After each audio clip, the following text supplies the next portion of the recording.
All right, welcome back to the Mansdem. Once again, Sunday, November 10th. I'm here with Hentley, Jesus Noir. It's the Herb on Instagram, Mark G. Herbert on Twitter. What we want to talk about right now is the most highly contested topic in the NBA, load management. To do or not to do. Basically, this is a term coined by the Raptors training staff last year in how they handled Kawhi Leonard coming back from a huge injury the season before, where he only played 9 games.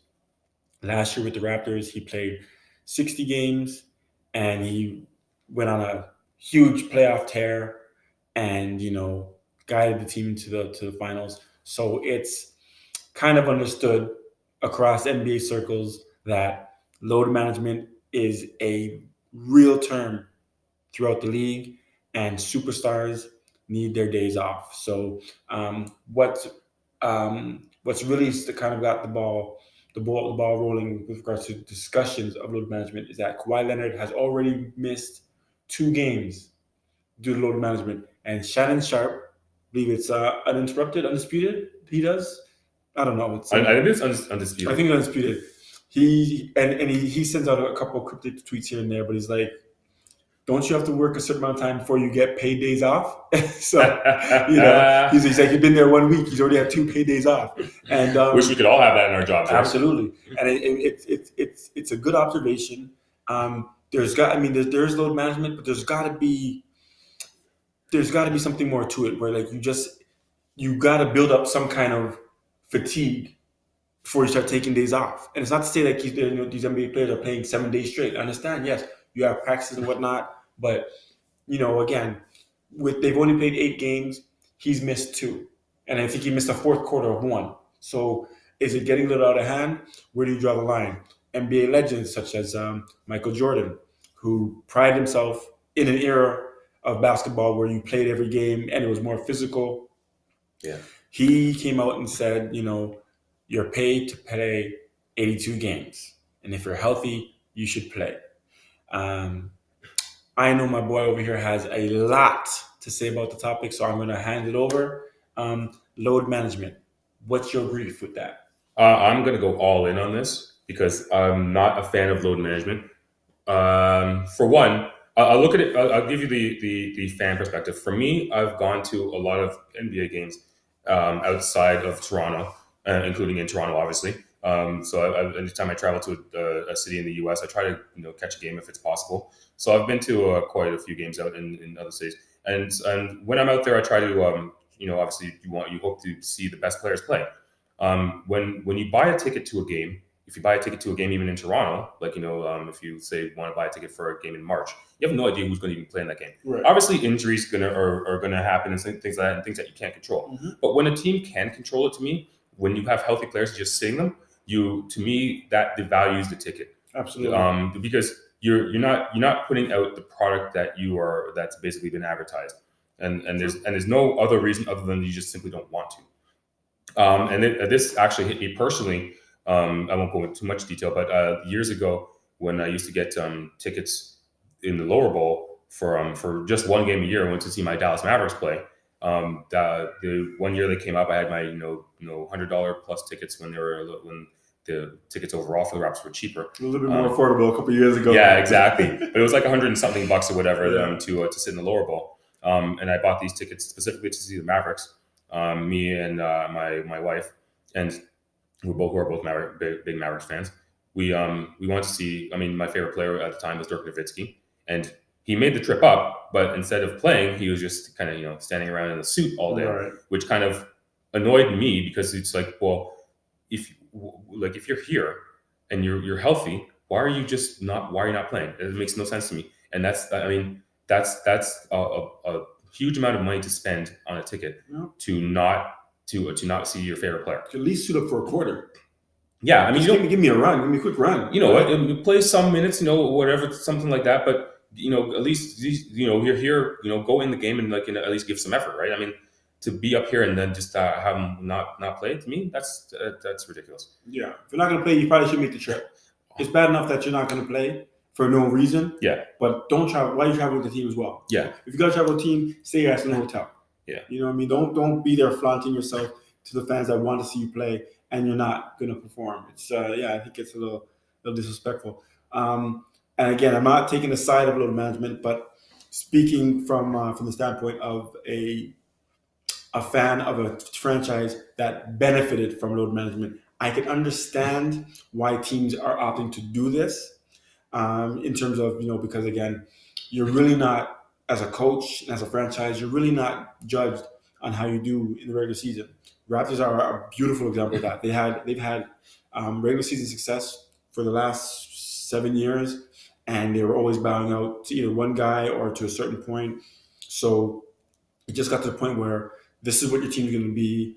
This is how you're going to be defined. So they had an opportunity now where they brought in a top 5 talent, and in order to make sure that he was ready for a big playoff run, they rested him as often as they could. So I get why teams would do that, but as far as the game and trying to market the game, it definitely hurts because these are marked, especially say NBA is marketed on their superstars. He's missed 2 nationally televised games already this season. You know what I mean? And these are games that the Clippers weren't going to get last year. You understand? Yeah. The Clippers weren't getting these nationally televised games last year. Yeah. So now this guy's here, and the team has built itself around 2 stars, and you're going to rest them on nationally televised games, which doesn't just impact locally, right? This impacts even us in Canada, where we now can't catch him playing in these games because he's doing load management. So it's a tough one. I mean, I understand it from both perspectives, but again, it's a fans game. It's a fans game. Our money goes toward their salaries, and I think even if you don't want these guys to play the full game, there should be something where fine, you're load managing him, put him in for a little bit. Because similar situation last year was the Anthony Davis crap, where this guy was saying, I'm not playing more than 24 minutes a game. Yeah. Are you kidding me? Like, if you're healthy and you're going to go into the game, what do you mean you're telling me you're playing 24 minutes? And he got lucky because if I was a coach, you're playing the last 24 minutes of the game. You get no substitutions. You're staying in the game until you foul out. Like, you're not telling me what you're doing. Like, once you decide you're playing, it's up to the coach now. Yeah. You don't get to say, okay, well, I don't want to play 25 minutes. Well, this is part of the thing as well. I mean, unlike any other league, the NBA is a players' league, and the players dictate what goes on. I mean, how many times have players even got coaches fired and stuff like that, right? I mean, it doesn't really happen in other leagues on that level. I want to dispute a couple of things that you had said, in particular with Toronto. Toronto was a team that was on the cusp of getting close or getting to a final. Yeah.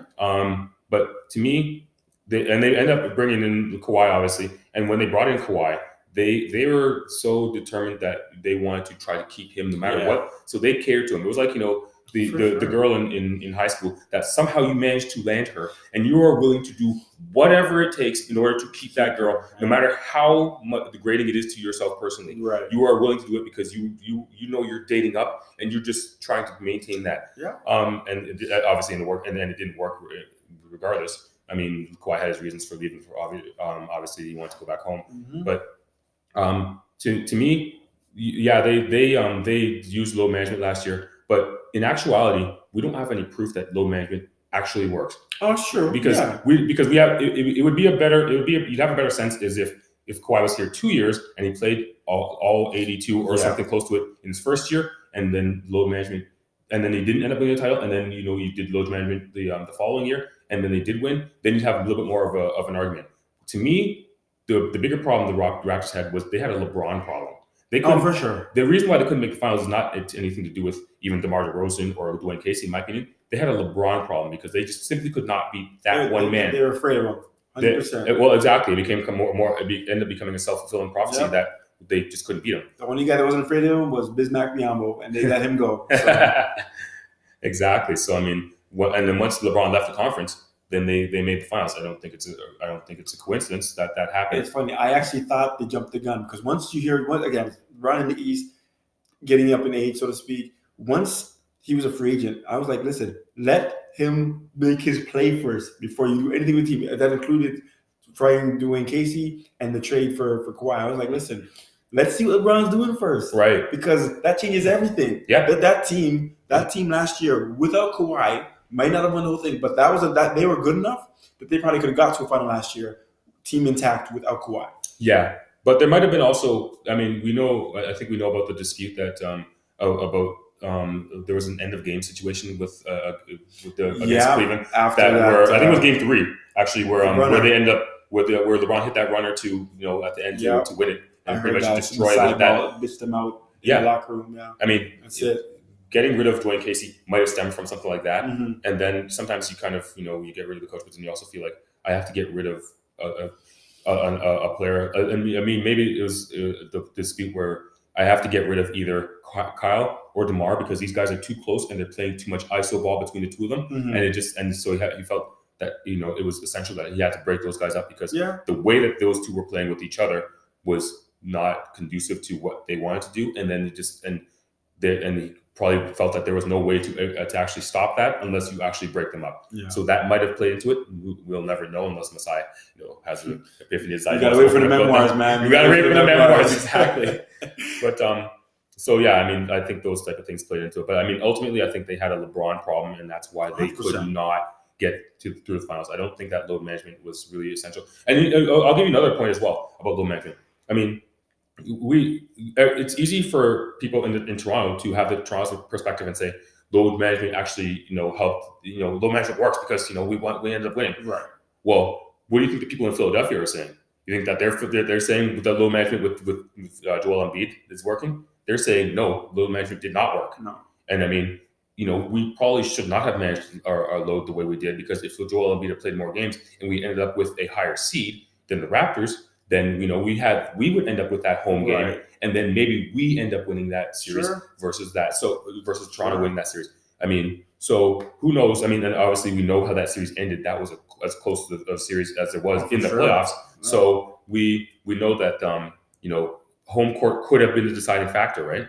So I mean, the Raptors got those nice friendly home rims to 4 bounces and then in. Yeah. So I mean, that's things like that factor in. So I mean, I don't know that. I mean, you have other teams, I'm sure, that had practiced some form of load management as well, and it essentially it only worked for one team. Yeah. So actually, the percentages are way less than 50% that it even works. I mean, I would have to go through all the teams and kind of figure out who managed loads and whatnot. But I mean, essentially, it only works for one team. Obviously, only one team's going to win the title. Yeah. So I mean, to say that load management works on that level, it's a little bit of a misnomer in my opinion. I think what we don't have is enough information on how well a player who just came off of load management has performed games after load management, so to speak. And did they do a back-to-back game after being load managed before? Like, where's that information? Mm-hmm. Like, if you're going to always sit somebody on the first or second game of back-to-back, how do we get to judge as to how this is actually helping this person? Yeah. You know what I mean? Especially if they're going in with not maybe, because everyone's going to have aches and pains and little ailments. But if it's nothing major, we're saying, this guy really needs to rest this part of his body before he plays again. If it's just stuff that just to make sure they don't get hurt, then how do you measure what it's doing and its effectiveness, right? Okay. So I think until we can get those stats, it's always going to be, he shouldn't be resting. This is unnecessary, and it's draining the game a bit. But you know what? I mean, I'll take it. I watch a variety of sports just beyond basketball, and I'll take it to other sports. I mean, you look at baseball, for instance. Pitchers get rested all the time. They get treated with kid gloves. As soon as they hit 100 pitches in a game, they got to pull them out. It doesn't matter what situation is almost sitting there now. I mean, you look at guys back in the day; they had rubber arms. Like they'd go 9 innings and they'd be asking for more. Oh, for sure. I mean, and it didn't matter to them. One thing I know about in life that is, and I mean, you could probably talk to any strength and conditioning coach, for instance, is that you don't get stronger by doing less. You get stronger by doing more. Get your reps up. You get your reps up, and that's how you build your strength up. Yeah. So to me, doing less doesn't make sense to me. I mean, again, I'll take it to another analogy in another sport. In hockey now, you play the same amount of games. 82 games. But when you have, I mean, goalies in the back in the days would play majority of the games in a season. Like you didn't have to worry about your backup goaltender because that guy was playing like maybe 12 games in a season, something ridiculous like that. And half the time it's like because the first goaltender had gotten shelled and they just need to relieve him or whatever, right? It wasn't about conditioning or managing a load or anything like that. Now it's like you can't play a goaltender 2 games in a row. I mean, like heaven forbid you actually work 2 days in a row, right? Gosh, it's true. So I mean, it's ridiculous that to me what's going on. It's all this. It's people coming in with creative analytics to kind of come up with these variations on how they're gonna manage certain people's loads, goaltenders in hockey or players in basketball or pitchers in baseball, and they've and I think also the problem is that when you have when certain coaches do certain things like this, like for instance in baseball they'll only 100 pitches per pitcher. If there's somebody that strays outside of that norm and then something does happen, which you have no proof that it's actually happened because you strayed outside the norm or if it just was going to happen anyway. But if it does happen when you stray outside the norm, then what happens is that coach is probably going to get fired. Yeah. Like they're basically following the trends, because if you go outside the trends, that's the type of thing that makes you an outlier, and then it makes you eligible to be fired or to definitely be reviewed by your management staff. And that's kind of what happened in Chicago with Thibodeau and Derrick Rose. Yeah. There's a playoff game. They were winning. It was down to time was winding down. Derrick Rose, I think, was like an assist or a rebound away from a triple-double. And for some reason, in like a 15-point game, Derrick Rose was still in the game. And obviously, it's a freak accident. He gets injured in that game that he did not need to still be playing in. And they're like, well, why did you keep him in the game? Right? And then that's kind of how things went south in Chicago for both Derrick Rose and Thibodeau. Yeah. It's like, why did you play this guy? Yep. You know what I mean? The game was on that. But, a triple-double in a playoff game is important to a player. Derrick Rose is a guy who doesn't want to come out games. So, I mean, but you got to find that balance. But that's the type of thing where if you're keeping things in mind of load management, you pull that guy because everything else you do right now is insignificant. Yeah. So, and then, it's a freak accident, he gets hurt. Who knows? That could have been something that was just on the cusp of happening anyway. Yeah, that's right? the thing. But, so, I mean, I absolutely get why load management is a thing. But as a fan, and I think from the sports standpoint, you need to play these guys. And even if it's, like you said, even if it's something where, they're not going to play the full game, but they're going to make an appearance in the game because there's fans there to see them, I think that's important to do. And I think that's how you load manage. You manage their minutes within the game. Yeah. And you accept that whatever you get from this person in that game is a bonus. And then you take him out at a time where you think, okay, well, he's done enough. He's shown his face enough. Let's sit him down. That's how you do. That's how you manage people's minutes and their workload. But to just keep them out of the game, like you do, like Kentley's traveled places for games. He's made a point to buy certain tickets for games here at home, and to see the player that the ticket was essentially purchased to see not perform. That's not a fun experience, man. I think you dilute the game that way, and the league really needs to take a good look at this and get a hold of it, because it's absolutely getting out of hand. Like every team's doing it now, and it's not even like even all marquee players. It's everybody gets a break now. Like you don't play every day. Like those days got to be managed better. Yeah, as well, right? So it's a superstar-driven league, 100%, more than any other league in that you can think of. Yeah. So you need to actually be mindful of the fact that when people come to watch these games and pay good money. I mean, I mentioned earlier, Raptors tickets have gone up significantly in price over the last little bit. It's horrible. So people come and pay good money to see these games, and if they're bringing a family, or whatever. Like, if I was going to a Raptors game this year, I'd probably be bringing like 3 other people, right? And that's so I have to really think about what game I want to go and see. Yep. You want to make sure that people are seeing the best players and getting the best product out there. To me, it's not about seeing the Raptors win. I'm not a Raptors fan, but even beyond that, it's not about seeing the Raptors win and stuff like that. It's about seeing the best, most competitive game I can. Right. That's going to be fun, because I wouldn't want to see even for my son and my nephew, who are Raptors fans, and want them and to have a game that's going to be fun for them and see the Raptors win. I wouldn't want it to be a blowout. I want it to be a good competitive Always game. want a competitive game. Right? Yeah. So I mean, you got these are the things that really should be thinking about, because this is an entertainment product beyond just every team thinking about, we got to try to win a title, because eventually only one team's going to win the title. Right. But and so you're going to have 30 teams all thinking about resting players at these times. You cannot predict injuries for one. Mm-hmm. Injuries. I mean, obviously, the more you play, the more susceptible you're going to be Of injured. course. But nobody can predict when somebody's going to get injured. Right. There's a So lot are of you just bodies running around. You're going to run into people. You're going to land on people. It's like, you never know. exactly? I mean, guys get injured sometimes first game of the season or whatever. I mean, Gordon Hayward got injured first game of Yeah. last season.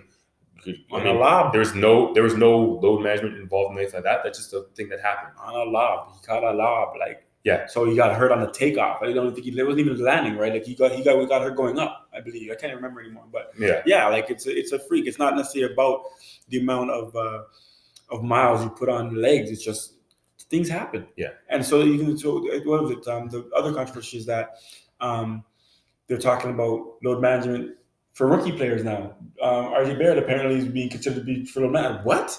He's a young dude. Like, why? What are you talking about? Like, so now it's not about mileage on him either. Now, like, what are you talking about? Yeah. So, like, where does it end? He played 1 year in college. Where does it end? Right. So you can't tell me this guy's got too much tread on the tires when he's been 1 year in college and he's been like what is it, 8 games in the league right now. That's ridiculous. You can't. To me, that's just. And I don't know. I think the players. To me, I don't know. Should they fight harder to in order to play more, or I don't know, or do they want to take a day off? I mean, if you told me at my job that I could take a day off and get paid for it, then I'm going to take that day off, sure. right? But I know that my job isn't going to cater to me like that. So I mean, that's to me that's not realistic, obviously. But I mean, for these players, like I said earlier, they run the league basically. Yeah. So they can. I mean, the Clippers are a team that's looking at. They're trying to gain relevance in a city where they're not really going to ever be the top team in that. So they're trying hard to cater to their superstar that they managed to get in Kawhi Leonard, obviously. Mm-hmm. So they're doing whatever it is that he wants to do. I mean, I bet you if he said, I want to take the next 10 games off and had no legitimate reason, that they would say, you know what, okay, that's fine. You can do it. Because they're so desperate to cater to him. Yeah. So I mean, I'll look back like Jordan, like Michael Jordan. They 3 titles in a row and twice, and he played the majority of those games in each of those seasons. Absolutely. On top of those massive playoff runs. Kobe Bryant, same thing, 3 titles in a row, and then he went to 2 other finals as well, and won those titles. So I mean, you never saw Kobe Bryant take days off. I mean, like he was upset when he couldn't play a game or whatever, right? So, and I was just thinking about that. So the Raptors' inaugural year was when the Bulls went 72-10. Yes. And Jordan was at the game in Toronto. You know what I mean? A game that he did not need to be at. Like it's an expansion team. I mean, fine, the Raptors pulled one out, and won that game. But that's a game you're thinking they probably could have rested Pippen as well in that game and competed with the Raptors, obviously. But Jordan's like, this is my sport. This is what I do for a living, and there's people across the border that don't get to see me play live. So he knew that he's a product, he's a brand himself. He's gonna play, and I think that's lost nowadays. Yeah, that's lost. Yeah, and I don't, like I said, I don't think it's. I think it's absolutely up to the players as far as the marquee players on whether or not they play or not. It's not. There's no coach that's gonna say to Kawhi, who's geared up to play today, you know what, we're gonna sit you today. Not gonna happen, right? It's the players that say, listen, today's not day or whatever. They talk to the trainer, but I mean. There's no way that there's a coach that's saying, yeah, I'd rather you sit. You know what I mean? So it's a player-driven league. It's a star-driven league, and I get all that. But, they really have to find a way to make better use of this load management idea because it's not for the good of the game. And it takes away from the competitiveness of the games. Yeah. And, you lose the brand that you're selling by not having your best guys going at it every day. So, well, there's a certain amount of integrity as well, as far as of not putting out your best product that you can in order to win a game. Right. Like those, I mean, people look at it in the beginning of the season or whatever and think that doesn't matter. But when people are jockeying for positions and stuff like that, later on in the year. These games that are happening earlier in the year, they all count for the same. Yeah, you got these games that are happening earlier in the year where teams are not really giving their best effort because of load management. They're potentially throwing those games away.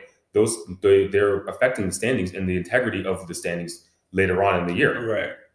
Absolutely. So yeah, something to think about. Load management, obviously, not a fan. I'll give you one more thing as my closing note. All right. It's become a very negative talking point in the league. So even just beyond all the other reasons that we talked about, I think that's something that the league really has to talk about and kind of figure out how to keep this from being a negative talking point, because it's the reason why we're talking about it is because it's kind of taken over what's going on in the league at the moment. So that it's become such a huge talking point that guys within the first 10 games or like first 8 games or whatever have like Kawhi Leonard's already missed 2 games. That's that's something that Adam Silver should really start looking at and kind of figuring out, how do I address this? Yeah. I'll tell you right now, if the casual NBA fan is aware of the term load management, that's a problem. All right? It's rampant, and they got to hone that in. Yeah. Anyway, this has been the Mansdem. I'm Mark. It's the Herb on Instagram. This is Henley. Jesus Noir on Twitter. Thanks for watching. See y'all next time. Peace out.